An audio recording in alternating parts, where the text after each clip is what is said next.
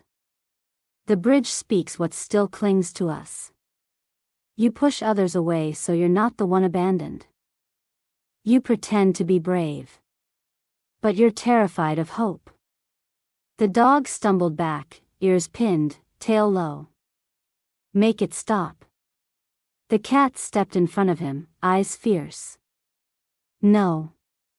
Let it speak. You think kindness makes you weak.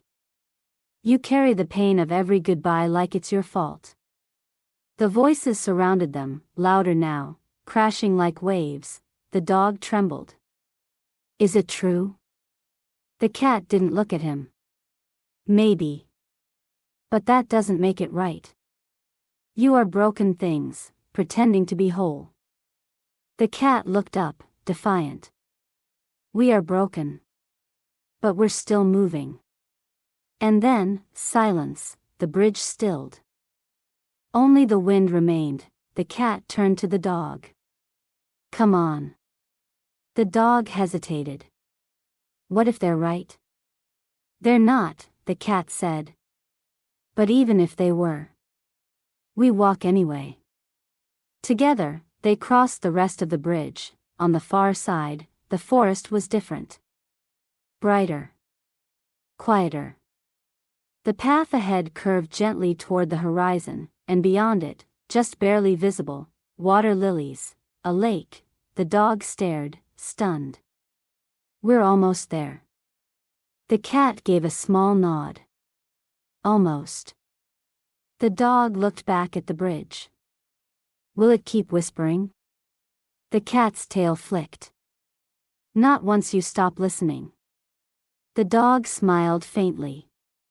Then, he turned and faced forward again, and they walked on, not as two creatures weighed down by their pasts, but as two souls finally learning how to carry them. Part 13, The Garden of Lotuses. The path curved downward, soft with fallen petals and warm with morning light. Trees thinned into flowering bushes, and the air was filled with a scent both foreign and achingly familiar, sweet, calm, and gentle. And then, beyond a curtain of willow branches, they saw it, a lake.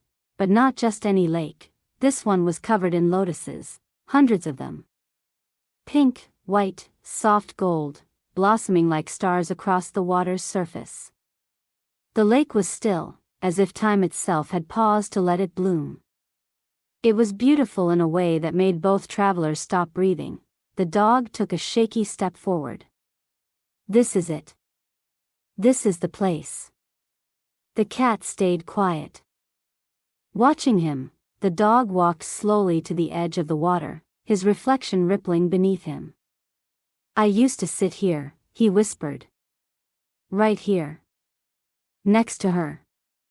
He turned and pointed toward a small wooden post, half buried in reeds. There was a leash tied there once. She'd read a book. I'd nap on her feet. This was our place. The cat approached silently. But now it's empty, the dog said, voice hollow. The breeze stirred the water, and then, a sound, soft. Delicate, footsteps on wood. The dog turned quickly.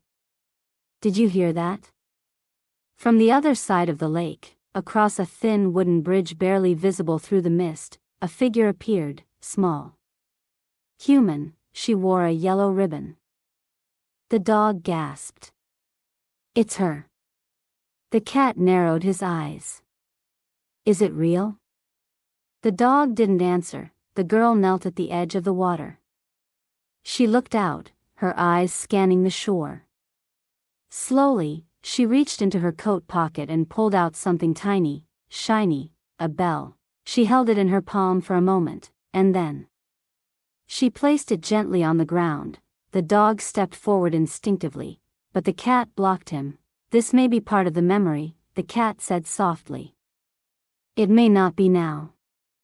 I don't care, the dog whispered. It means she remembers. It means she didn't forget me. The girl stood. She looked toward their side of the lake, but not at them. Then she turned and walked away, slowly disappearing into the mist. The bell remained. The dog stood frozen for a long time. Then he turned to the cat. She came back. The cat said nothing, but his eyes were gentle. The dog let out a breath he'd been holding for years. I don't know if I'll ever see her again. Not truly. But I'm okay now. The lake shimmered in the light. The lotuses swayed as if in silent applause. The cat sat beside him. This place. It was never just about finding her, was it? The dog smiled faintly. No. It was about remembering who I was with her. The cat looked out over the water. Then maybe it's time we moved on. The dog turned. Together? Always. They didn't take the bell. They didn't need to. They had each other, and the garden of lotuses watched them walk away, not lost, not broken, but whole. Part 14, a shelter made of wind. The garden of lotuses faded into the trees behind them, becoming a memory, soft, complete, and no longer painful. The road ahead was gentle now. No thorns. No echoing voices. Just soft dirt, scattered leaves, and the quiet song of wind threading through the grass. The dog walked with his head held higher. The cat, still quiet, moved beside him, always watching, always steady. After a while, the sky began to change. Clouds drifted low, heavy with the promise of rain. The light dimmed to silver blue, and a chill crept into the air. We should find shelter, the cat said. There's nothing here, the dog replied, glancing around. Just trees and hills. But the cat stopped. His ears flicked. Not all shelter is something you can see, he said. Sometimes, it's something you build. He walked off the path, through a patch of tall grass, and came upon a hollow in the side of a hill, barely big enough for two, lined with roots and dry leaves. It's not much, he said, but it's enough. The dog sniffed around, tail wagging slightly. It's perfect. They gathered what they could, fallen branches, wide leaves, tufts of moss, and built a roof over the hollow. The cat nudged the softest leaves into a corner. The dog arranged a pile of dry twigs, just in case. Then they lay down, side by side, listening to the wind rustle the makeshift walls. The rain began, soft at first, then steady, drumming a rhythm above them like a lullaby. The dog sighed. You know, I think this is the first time I've felt safe in a long time. The cat didn't reply right away. Then he said, I think it's the first time I've let someone stay. They looked at each other, no words needed. Outside, the forest blurred in the rain, the world fading into gray. But inside their little hollow, patched together from wind, leaves, and trust, it was warm, it was quiet, it was home, not because it had walls, but because they were there, together. Part 15, a new morning. The rain stopped sometime before dawn. The sky turned from ink to indigo, then from indigo to gold, and the clouds slowly drifted apart like curtains revealing a gentle sunrise. Birds stirred in the treetops. Leaves glistened with droplets. The air was cool and full of promise. Inside the hollow, the cat opened his eyes first. For a moment, he didn't move. The dog was still asleep beside him, breathing softly, his nose twitching now and then with dreams. The cat watched the rise and fall of his friend's chest. Once, the idea of sleeping beside someone would have made him curl away. Now, it made him feel steady. Like the world was no longer tilting under his paws. The dog stirred and blinked awake. You're up early, he murmured. The cat smirked. Cats don't sleep in. The dog stretched, yawned, and looked out at the morning. "It's beautiful," he said. "Like the world's been washed clean." "In a way," the cat said, "it has." They stepped out of the hollow and into the light. The forest looked different now. Not because it had changed, but because they had. It wasn't the same forest where they had met, where they had whispered fears and bled truth into the dirt. Now, it felt familiar. Welcoming, alive. The dog turned to the cat. "So, what now?" The cat looked toward the distant horizon, where the trees gave way to open sky. "We walk," he said simply. "Until the road says stop." The dog tilted his head. "Do you think we'll ever find another place like the lake?" The cat paused. "Maybe. But I think what we found there wasn't a place." The dog thought about that, and then nodded. They started walking again. No map, no destination. Just forward, and as they walked, the wind followed them, tugging gently at their fur like a friend who didn't want to be left behind. Their paw prints faded behind them in the soft earth, but the journey stayed. In their eyes. In their silence. In the bond that no thorn, no storm, no voice could ever break. They were no longer a lost dog and a lonely cat. They were a pair, a promise, and the morning sun rose higher, lighting the path ahead. The end, of the first story. But not the last. Thank you so much for listening to today's story. I hope it warmed your heart just a little bit. If you enjoyed this tale, don't forget to give it a like and subscribe to the channel so you won't miss the next story. There are so many more adventures waiting, about brave little animals, unlikely friendships, and quiet moments that change everything. Until next time, stay kind, stay curious, and take care.